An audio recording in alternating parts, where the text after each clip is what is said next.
1 is a target. 2 is a threat.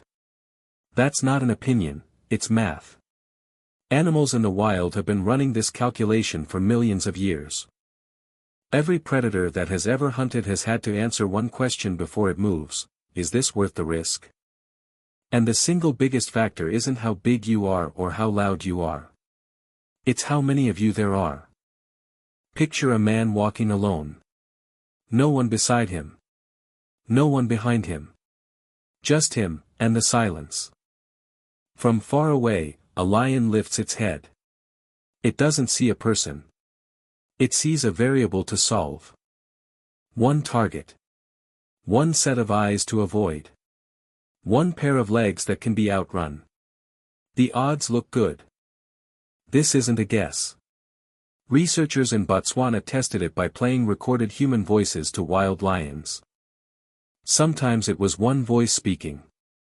Sometimes it was 2 or 3 voices at once. When lions heard a single voice, many stayed put. Some even moved closer. But when multiple voices played together, the lions turned and fled, almost every time. Same predator. Same danger. Same environment.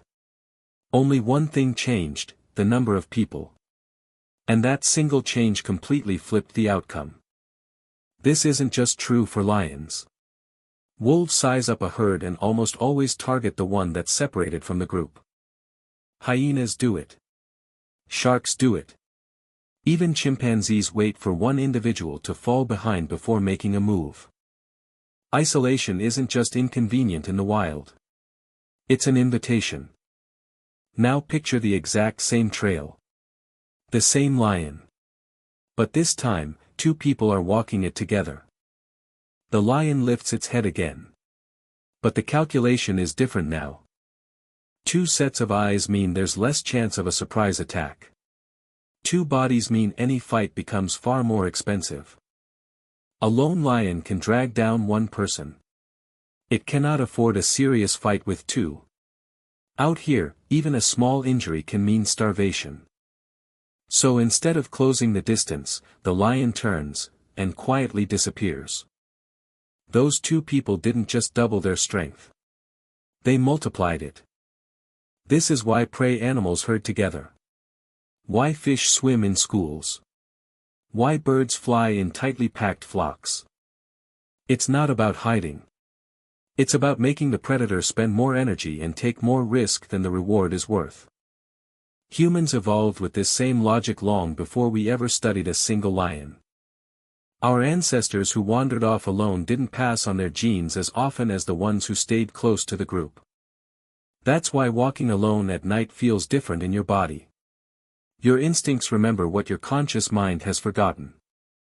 It's the same reason a mugger is more likely to choose the person walking alone with headphones on instead of 2 friends laughing together. Whether it's an animal or another human, every threat asks the same question: what's the easiest option in front of me? 2 is louder. 2 is harder to predict. 2 means backup. 2 is a threat. That's why soldiers move in pairs.